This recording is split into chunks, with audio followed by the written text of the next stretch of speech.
শেষ সময় রাজধানী কোরবানির পশুর হাটে বেচাকেনা বেড়েছে, তবে সকাল থেকে কোনো কোনো হাটে চাহিদার তুলনায় গরুর সংখ্যা কিছুটা কম দেখা যাচ্ছে।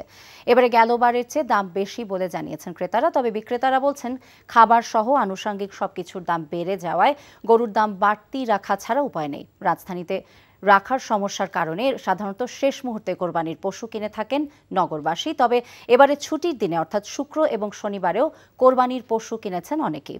তাই কোনো কোনো হাটে পশুর সংখ্যা কমে এসেছে বলে জানিয়েছেন ইজাদাররা। তবে দেশের বিভিন্ন স্থান থেকে গরু আসছে এবং সন্ধ্যার মধ্যেই তা পৌঁছে যাবে বলে জানান তারা। তাই পশুর কোনো সংকট হবে না বলেও মনে করছেন বিক্রেতারা।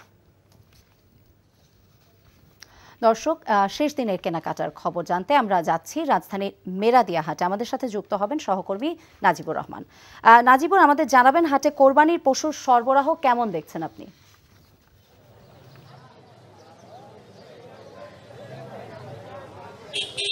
ফারজানা, সকাল থেকে আমরা রাজধানীর বেশ কিছু হাটে ঘুরেছি, সেখানে দেখছি যে ক্রেতার সংখ্যার তুলনায় পশুর সংখ্যা কিন্তু অনেকটাই কমে এসেছে, যেমনটি আপনি আপনার সংবাদে বলছিলেন। এখন জন্ম সনদ দিয়ে খোলো বিকাশ স্টুডেন্ট অ্যাকাউন্ট, নিজের বিকাশ নিজে কর।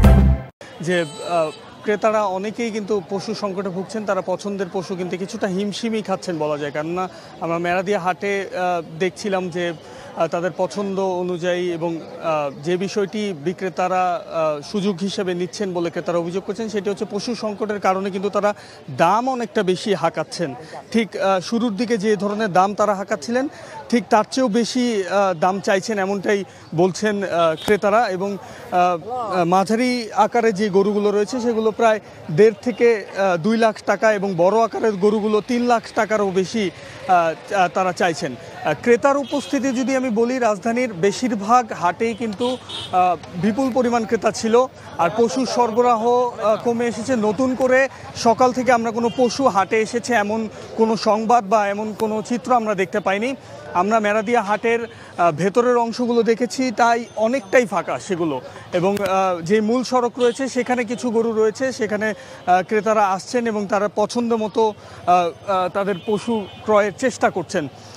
ক্রেতারা যেটি আরও বলছেন যে তারা দাম ছাড়তে চাইছেন না এখনও বিক্রেতারা, এবং বিক্রেতারা আশা করছেন যে বেলা বাড়ার সাথে সাথে যারা এখনও পশু কিনতে পারেনি তারা হাটে আসবেন এবং হাটে আসলে তারা একটি ন্যায্য মূল্যেই তাদের গরু বিক্রি করতে পারবেন, এমনটা তারা আশা করছেন। তো সব মিলিয়ে আমরা বলতে পারি যে হাট সংশ্লিষ্টরা আমাদেরকে যেটি বলছেন যে বিকেল কিংবা সন্ধ্যা নাগাদ হয়তো আরও কিছু গরু বোঝাই ট্রাক এখানে আসতে পারে। তো সেক্ষেত্রে হয়তো ক্রেতারা তেমন একটা বিপাকে পড়বে না পশু ক্রয়ের ক্ষেত্রে। এবং ক্রেতারাও যেটি বলছেন যে আস্তে আস্তে দাম হয়তো বা শেষ মুহূর্তে আরও কিছুটা কমতে পারে।